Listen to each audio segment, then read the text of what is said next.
Good morning. विद्यालय की online class में आप सभी का हार्दिक स्वागत। 16वां लेसन अपना प्रगति पर था, जिसमें 16वें लेसन में पहला बिंदु आपने पशु संपदा का अध्ययन किया, दूसरा बिंदु वन संसाधन का अध्ययन किया, तीसरा बिंदु मत्स्य संसाधन के बारे में आपने कल के वीडियो में देखा। 16वें लेसन का अगला बिंदु है भारत में जल संसाधन की उपलब्धता के बारे में। देखिए, मुख्यतः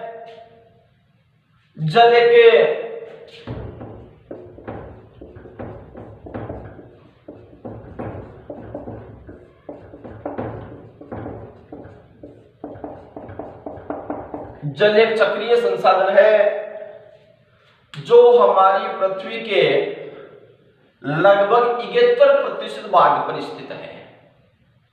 29% पर स्थलीय भाग है और 71% पर जलीय भाग है, जो एक चक्रीय संसाधन के रूप में है। लेकिन ये जो 71% जल है, इस 71% जल का केवल कितना प्रतिशत, 3% जल ही ऐसा है जो कि अलवणीय है। अलवणीय का मतलब होता है जिसमें लवणता की मात्रा नहीं होती, जो खारा नहीं है। देखिए, मुख्यतः कुल जल का, पूरे विश्व की बात कर रहा हूं मैं, 71% जो जल भाग है, उस जल भाग का केवल 3% जल ऐसा है जो अलवणीय है। और भारत के अंतर्गत संपूर्ण विश्व के 2.45% भाग पर ही जल संसाधन विद्यमान है। भारत में जो जल संसाधन की जो उपलब्धता है, वह विश्व के 2.45 भूभाग पर ही जल संसाधन है। और इस 2.45% पर भारत में विश्व की कुल जनसंख्या कितनी है? 17.5% जनसंख्या है। समझ में? यानी भारत में जल संसाधन की उपलब्धता, पूरे विश्व के जल संसाधनों का भारत में कितने भूभाग पर? केवल 2.45% भूभाग पर जल राशि विद्यमान है।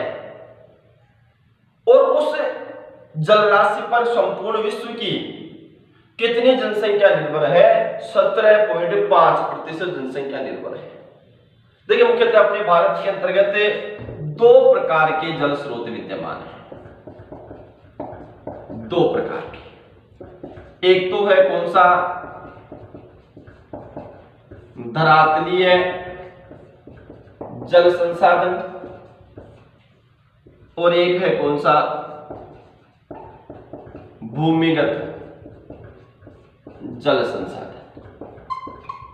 यानी अपने भारत के अंतर्गत जल स्रोत कितने हैं? मुख्यतः 2। एक धरातलीय जल संसाधन विद्यमान है, धरातलीय जल स्रोत विद्यमान है, और एक भूमिगत जल संसाधन विद्यमान है। अरे समझिए, आते हैं सबसे पहले अपन धरातलीय जल संसाधन के बारे में।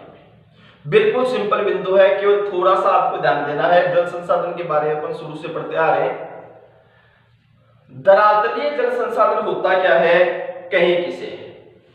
देखिए, मुख्यतः हमारे धरातल पर विद्यमान, और भूमिगत होता है धरातल के नीचे। ये बात तो आप जानते हैं। आते बिंदु पर धरातलीय जल संसाधन के बारे में अध्ययन करते हैं अपन। देखिए, मुख्यतः हमारे भारत का कुल क्षेत्रफल कितना है? 32,87,263 वर्ग किलोमीटर हमारे भारत का क्षेत्रफल है, जिसमें हमारे भारत की औसत वार्षिक जो वर्षा है, अपने भारत की औसत वार्षिक वर्षा कितनी है? लगभग 114 सेंटीमीटर औसत वार्षिक वर्षा है अपने भारत की। यानी इस वार्षिक वर्षा से अपना जो भारत है, वह लगभग अपन ये कह सकते हैं कि 4000 घन किलोमीटर जल प्राप्त करता है। 114 सेंटीमीटर औसत वार्षिक वर्षा से भारत कितना जल प्राप्त करता है?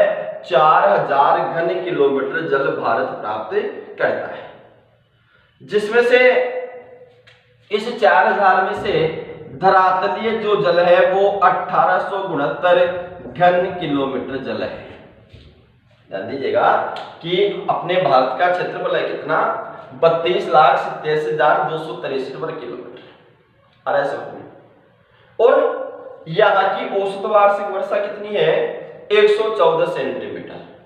इस 114 सेंटीमीटर औसत वार्षिक वर्षा के हिसाब से अपना भारत जल प्राप्त करता है कितना, वर्षा के माध्यम से 4000 घन किलोमीटर जल प्राप्त होता है।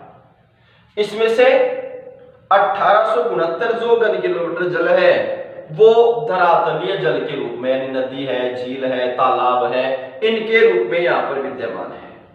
ठीक है, जिसमें से लगभग 1341 घन किलोमीटर जो जल है वह वाष्पीकरण और मिट्टी की नमी के रूप में चला जाता है।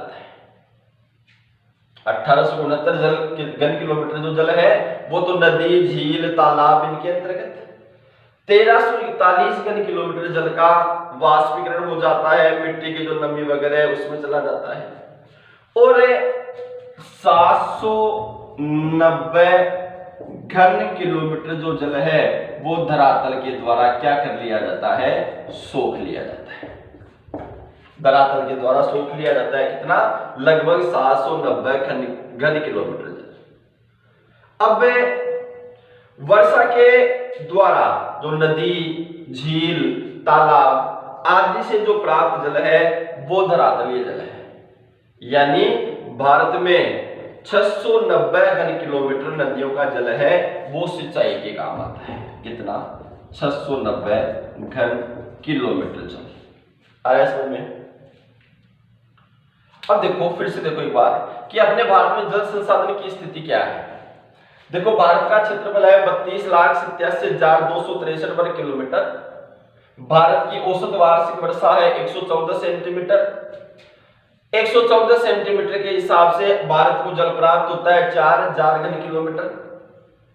उसमें 1869 घन किलोमीटर जो जल है वह जल धरातलीय जल के रूप में होता है, झील, नदी, तालाब इनके रूप में।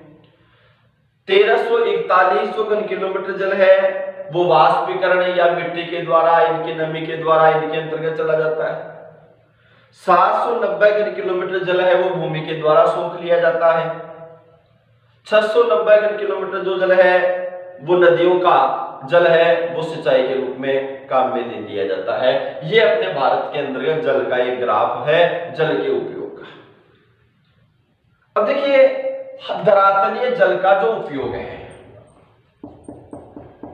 धरातलीय जल का उपयोग,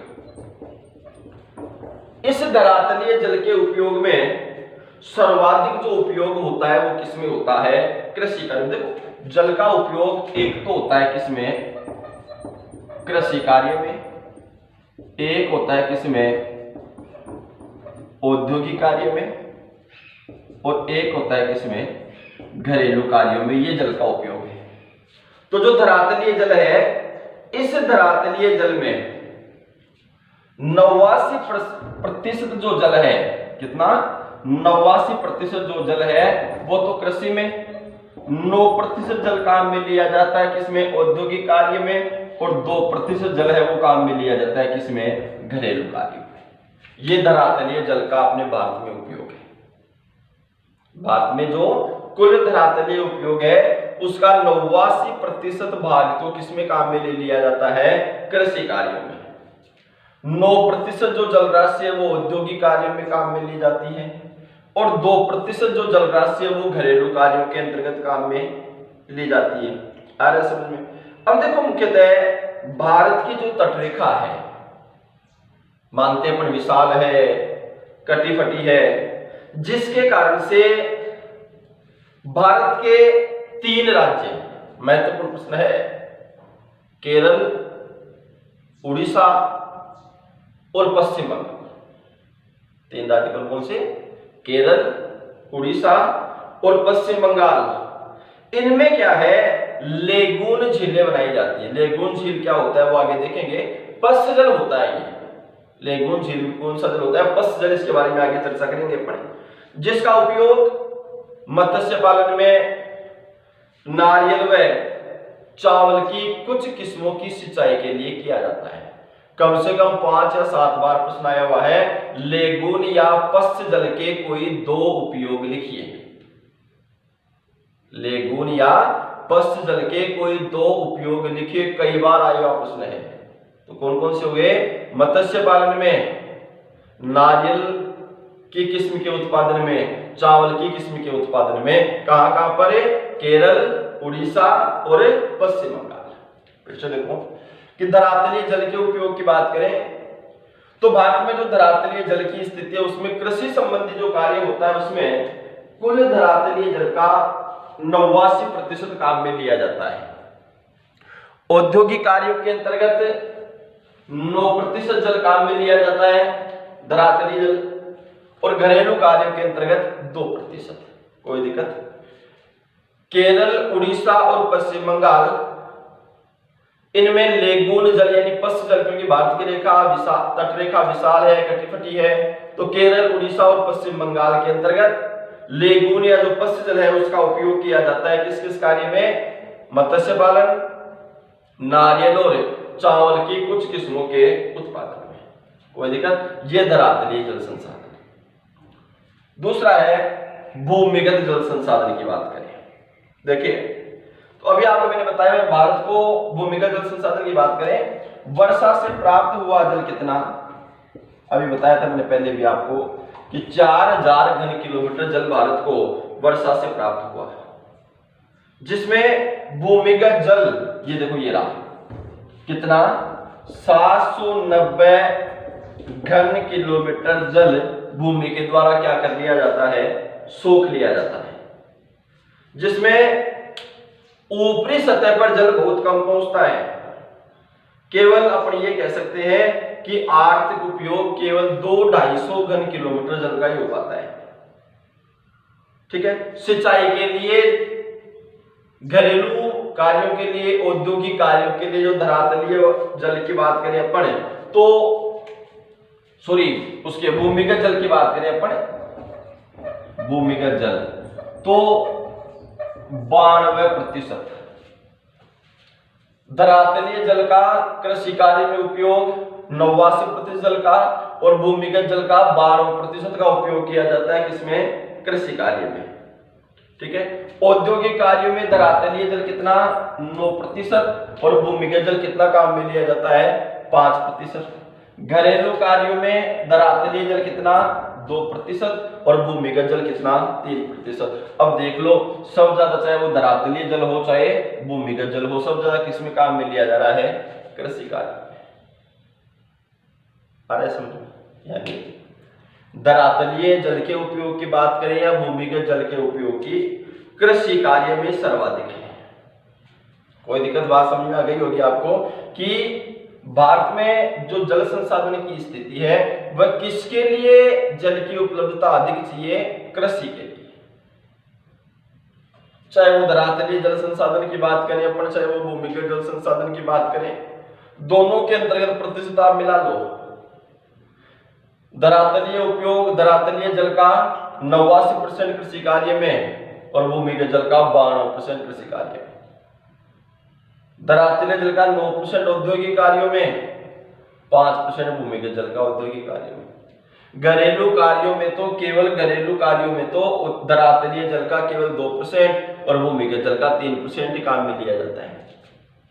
ठीक है? भारत में सिंचाई व सिंचाई के साधनों की बात करें तो ये मुख्यतः ये जरूर है कि भारत के अंतर्गत वर्षा का अभाव है। वर्षा के कारण से भारत में जो शुष्क मौसम है उसमें कृषि क्षेत्रों के अंतर्गत कृत्रिम ढंग से जलापूर्ति की क्रिया को सिंचाई कहा जाता है। देखिए, सिंचाई क्या है? वर्षा के अभाव के कारण शुष्क मौसम में कृषि क्षेत्रों में कृत्रिम ढंग से की जाने वाली जलापूर्ति की क्रिया, उसे मुख्यतः क्या कहा जाता है? उसे सिंचाई कहा जाता है। ये एक सिंचाई की परिभाषा हो गई। नदियां, नहर, कुएं, नलकूप, तालाब, ये अपने भारत के अंतर्गत प्रमुख सिंचाई के साधन हैं। मुख्यतः प्रारंभिक काल से ही अपने भारत के अंतर्गत इन संसाधनों के माध्यम से, इन साधनों के माध्यम से सिंचाई का कार्य होता रहा है। आपको ध्यान में भी होगा, प्राचीन काल के अंतर्गत जो ये संसाधन हुआ करते थे, सिंचाई के जो साधन हुआ करते थे, जैसे कुएं हैं, कुओं को क्या कहा जाता था पहले प्राचीन काल में? अवर।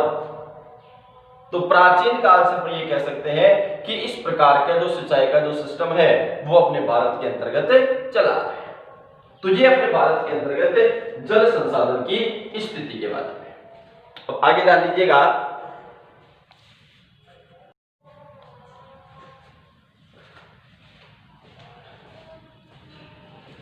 इसके बाद आता है जल संसाधन के बाद में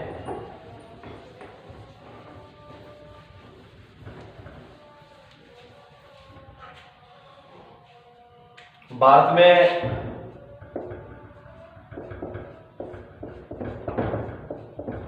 जल संरक्षण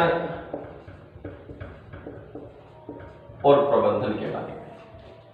देखिए स्थितियां हमने देखी, धरातलीय जल संसाधन के बारे में, भूमिगत जल संसाधन के बारे में। एक चीज हमारे पास सामने आई कि विश्व के अंतर्गत जो 71% जल संसाधन विद्यमान है उसमें अलवणीय यानी मानव द्वारा उपयोग में लिया जाने वाला केवल 3% है। अपने भारत की बात करें तो 17.5% विश्व की जनसंख्या भारत में निवास करती है और जल की उपलब्धता केवल 2 या 2.5% भूभाग पर विद्यमान है, यानी जल संकट की स्थिति है।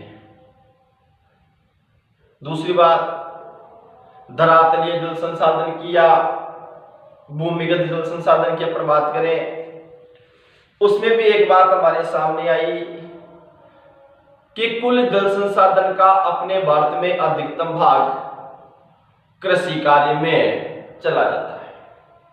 धरातलीय जल का 89% आपको ध्यान में है और भूमिगत जल का 92%। औद्योगिक कार्य में धरातलीय जल का 9%, भूमिगत जल का 5%। घरेलू कार्य में धरातलीय जल का केवल 2% और भूमिगत जल का केवल 3%।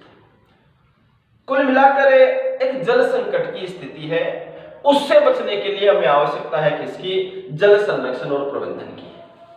देखिए मुख्यतः जल संरक्षण व प्रबंधन आवश्यक क्यों है? एक तो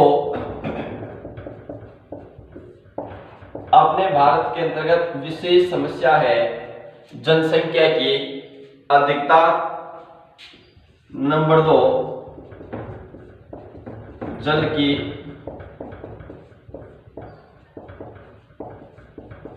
घटती आपूर्ति। नंबर 3, अलवणीय जल की बढ़ती मांग।